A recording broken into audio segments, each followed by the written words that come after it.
بسم اللہ الرحمن الرحیم۔ حضرت انس رضی اللہ عنہ بیان کرتے ہیں کہ ہمیں قرآن مجید میں اس بات سے روک دیا گیا تھا کہ ہم رسول اللہ صلی اللہ علیہ وآلہ وسلم سے زیادہ سوالات کریں، تو ہماری یہ خواہش ہوتی تھی کہ بدوی لوگوں میں سے کوئی سمجھدار شخص آئے اور آپ سے سوالات کرے۔ اتفاقاً ایک دن ایک بدوی آیا اور کہنے لگا، اے محمد، آپ کا قاصد ہمارے پاس آیا اور اس نے بتایا کہ آپ کہتے ہیں کہ اللہ تعالیٰ نے آپ کو رسول بنایا ہے۔ آپ نے فرمایا اس نے سچ کہا۔ اس بدوی نے کہا، تو آسمانوں کو کس نے پیدا کیا؟ فرمایا اللہ تعالیٰ نے۔ اس نے کہا، زمین کو کس نے بنایا؟ فرمایا اللہ تعالیٰ نے۔ اس نے کہا، زمین میں پہاڑ کس نے نصب کیے؟ آپ نے فرمایا اللہ تعالیٰ نے۔ اس نے کہا، زمین میں منافع کس نے رکھا؟ آپ نے فرمایا اللہ تعالیٰ نے۔ اس نے کہا، قسم اس ذات کی جس نے آسمان و زمین پیدا کیے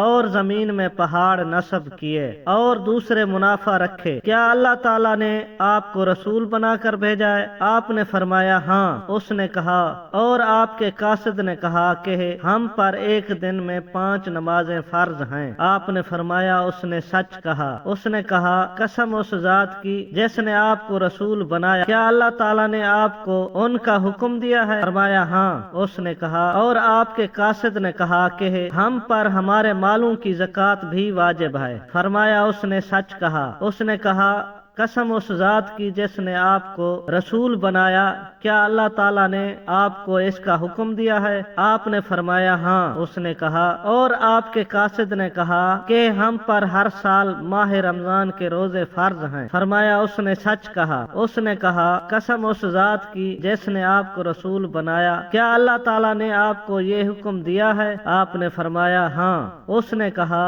اور آپ کے قاصد نے کہا کہ جس شخص کو بیت اللہ تک پہنچنے کی طاقت ہو، اس پر حج بھی فرض ہے۔ آپ نے فرمایا اس نے سچ کہا۔ اس نے کہا، قسم اس ذات کی جس نے آپ کو رسول بنایا، کیا اللہ تعالیٰ نے آپ کو اس کا حکم دیا ہے؟ آپ نے فرمایا ہاں۔ اس نے کہا، تو پھر اس ذات کی قسم جس نے آپ کو برحق نبی بنایا، میں نہ ان پر اضافہ کروں گا اور نہ ان میں کمی کروں گا۔ جب وہ واپس مڑا تو آپ صلی اللہ علیہ وآلہ وسلم نے فرمایا، اللہ کی قسم، اگر یہ اپنی بات پر پکا رہا تو لازماً جنت میں داخل ہوگا۔ سنن نسائی حدیث نمبر 2093۔ مزید اسلامی ویڈیوز دیکھنے اور سننے کے لیے ہمارے چینل کو لائک اور سبسکرائب کریں۔ شکریہ۔